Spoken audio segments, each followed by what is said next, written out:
This is Kai Ramsey, and I'll be doing my presentation on how the LGBT community has been represented throughout history and how it is represented today.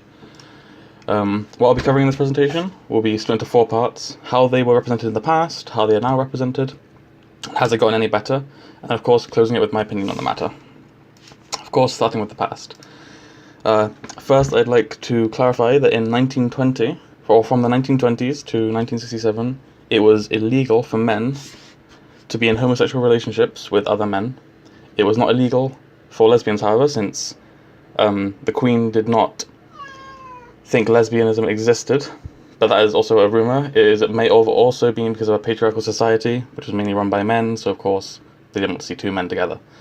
This affected a lot of people, one of them being Alan Turing, who people consider the founder of modern computer science. He was found out to be in a homosexual relationship with another man, and ended up going and underwent hormone treatment to reduce his libido, and was later 2 years found after he had committed suicide. 1920 to 1939, gay men and lesbians were shown in the media quite a bit.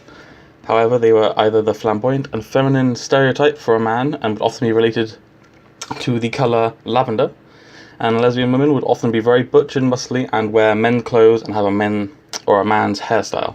An example would be the 2 characters from the Broadway Melody. Unfortunately, both are unnamed, but one of them is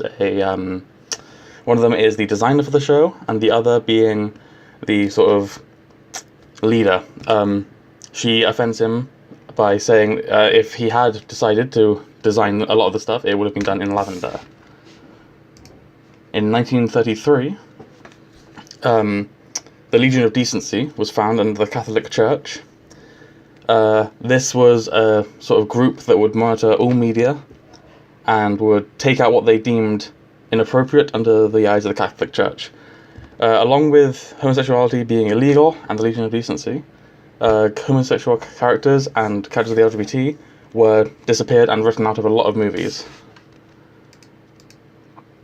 This is then, of course, from 1933 to 1952.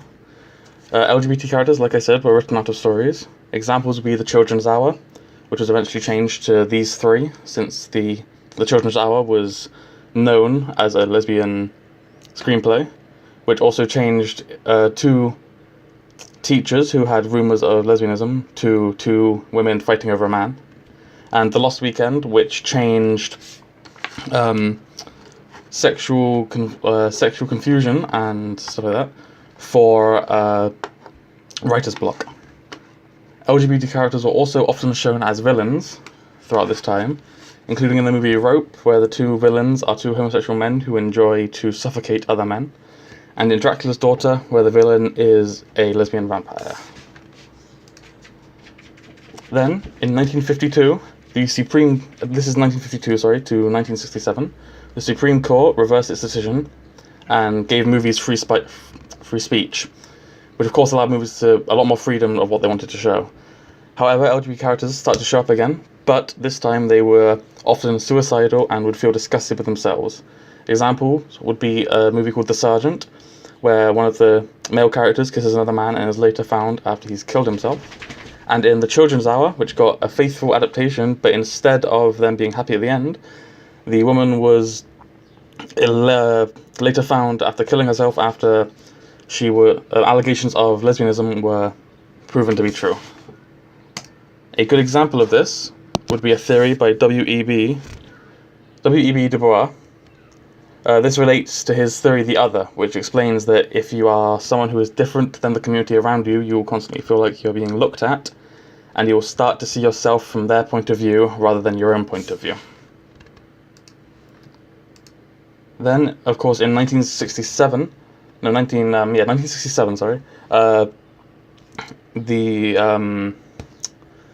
it was then made legal for men to be in homosexual relationships with one another.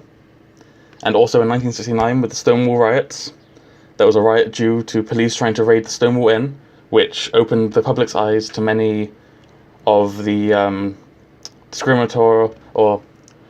discrimination shown to the LGBT community. Then 1969 to now, the LGBT community started to get represented correctly in a lot of movies throughout this time. especially after the Stonewall riots. Examples would be Making Love in 1982 and Sunday Bloody Sunday in 1971. Even though between this time and now the AIDS epidemic happened, it was dealt with quite quickly, and afterwards people were respecting LGBT characters a lot more, even with a long-term gay couple being introduced to the EastEnders. Then, in 2004, the movie Brokeback Mountain was released. That showed gay couples as being just like a straight couple, and showed intimacy between two men, which was an extremely good movie and pushed forward the movement a lot. How they are represented today. Overall, their representation has improved a lot from what it was. A lot of my examples will be games, since that's the main field I'm looking into. Examples would be Chloe from The Life is Strange, and Kanji from Persona 4, who is a character who fights an inner part of himself that is very feminine and explains to him that he wants to be accepted for who he is, and he should start accepting himself. And also Steven Universe, which is making an extremely massive stride forward for the representation of LGBT characters, with many characters presumed to be a lesbian or gay, and an actual lesbian character or lesbian couple in the show.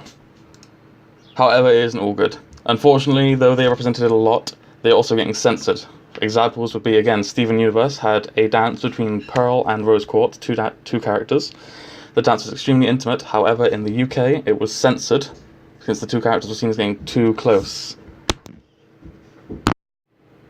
Okay, cool.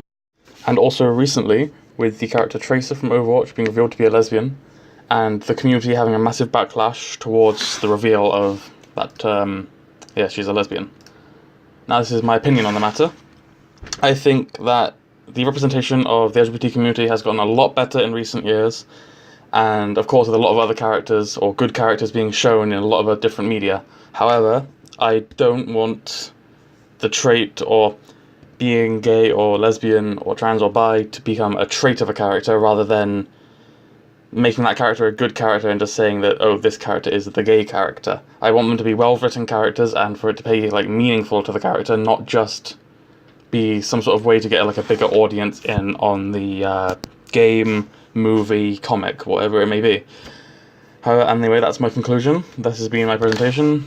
Thank you for listening.